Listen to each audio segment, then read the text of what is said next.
Je suis ici comme chef de parti vert avec mon collègue et aussi le député de Kitchener Centre, Mike Morrice, moi-même, Elizabeth May.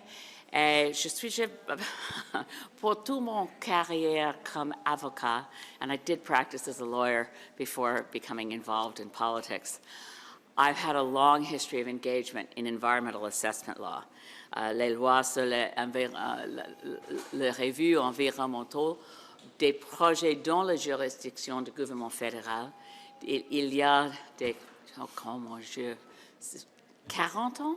It's a long time I've been involved with environmental assessment law. So I have to say I was devastated that in the Ways and Means motion, the Liberals are preparing and have prepared amendments which can only be described as a quick and dirty and inadequate, flawed repair of the environmental assessment law, particularly those portions that the Supreme Court of Canada reference case found to be ultra-vires the federal government. I have to say, hand it to the Liberals on this one. They managed in this Ways and Means motion tabled this week, in which we will be voting against as Greens, they managed to break 3 platform promises of the 2015 campaign in one fell swoop. So that may be a new record. Violated the commitment to adequately engage and consult with Indigenous people before bringing in laws that affect their rights. Violated the commitment to never use an omnibus budget bill to make substantive changes to law. And 3, violated the commitment to repair environmental assessment law. Let me make this easy for folks. The environmental assessment law brought in in 1993 by Brian Mulroney was great.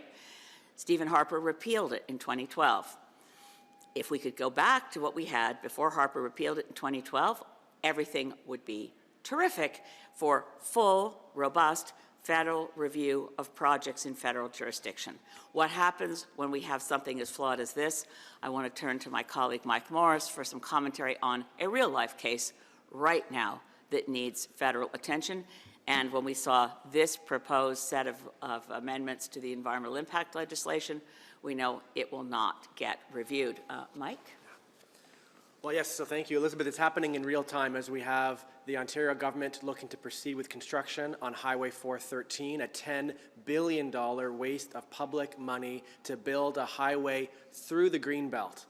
As Greens, we had already been calling for this government to get it right, to repair and restore the Impact Assessment Act to ensure thorough environmental assessments of projects like these. As you heard from Elizabeth, what we see in this Ways and Means motion is just the opposite. We are deeply disappointed. Ontarians are looking for accountability from all levels of government on this destructive highway that's being proposed. This was an opportunity for the federal government to ensure they would require a thorough environmental assessment, and we're deeply disappointed that what's in the legislation right now won't allow for that.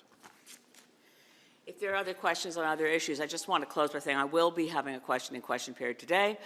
I will be putting it to the government that it's not too late, and I want to stress that to anyone watching this press conference. It is not too late to get this right.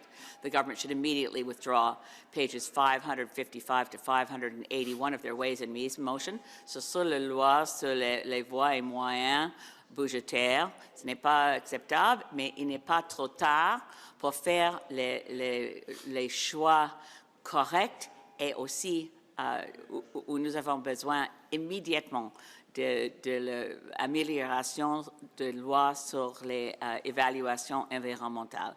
It's easy to do. No, you can't go back in time and do a consultation, but we actually can go back in time because the expert panel on environmental assessment law that was convened in 2016 did tour every province and territory, did in fact consult with Indigenous groups and nations across Canada, and did provide the government with advice that, if taken today, would fully meet the platform commitments the Liberals made in 2015. And what a breath of fresh air it would be to, even for stale-dated election promises, to see the Liberals start keeping them. Thank you very much. Any other questions? Sorry, off topic, but just we saw things settle down a little bit yesterday, though it seemed very uneasy. There's a lot of baiting back and forth that nobody thankfully took, but we've started to see some perverse incentives, shall we say, to keep things formal and everyone nice. The Conservatives were raising money. Now the Liberals are celebrating how much money they're bringing in off of Poilievre's ejection. Do you see a way back for things, or is just this is the way things are now? Is there a tenable position for the Speaker anymore? There's always a way back, and it starts with respect for our institutions and not politicizing and personalizing every debate in the House. I will say, just for, you mentioned fundraising, so I want to just, go back. This isn't the first time we've seen someone create a stunt to get thrown out of the House to raise money. Credit for that goes to Jagmeet Singh for creating a false crisis when he quite deliberately called a member of the bloc a racist, and in case the Speaker hadn't heard him, he repeated it. And the person in the chair at the time was also a member of his caucus, Carol Hughes, as an NDP deputy speaker, had to eject him from the House. He went immediately to the waiting mics, and with obviously a very efficient and creative staff, within seconds had put together a fundraising pitch that the House of Commons was so awful and didn't care about racism and everyone should send money. This is not a surprise that parties manipulate proceedings in the House in order to gain some form of quick clickbait. I thought it was tragic yesterday to see Pam Damoff announce she wasn't going to. Tragic may seem too big a word. She's in a different party. I think she's widely respected by people on all sides of the House as dedicated. And she said that she's not going to run again because everything is about, for MPs, trying to get in the media, on social media, as clickbait for fundraising and clips. We're not elected to do that. We're elected to represent our constituents and do the best we can for the people of Canada and for the country we love. That's our job. And if we allow ourselves to get distracted by the opportunities in social media to fundraise, well, we really don't deserve to be here. So we have to focus on on our job, and the job of every parliamentarian is to represent their constituents, full stop. And I urge all of my colleagues to get back to work. Just as a follow-up, do you still have faith that the Speaker Fergus can preside over the Parliament? And absolutely. We saw things calm down yesterday, and I think that reflects, I credit to all parliamentarians and party whips, a willingness to say, let's pull together to make this place work. I don't know, Mike, if you have any thoughts about yesterday. Yeah, I thought we saw a wonderful example yesterday of what is possible in all parties. Parliamentarians across party lines had respectful, constructive, vigorous debate yesterday on significant issues that folks are facing across the country.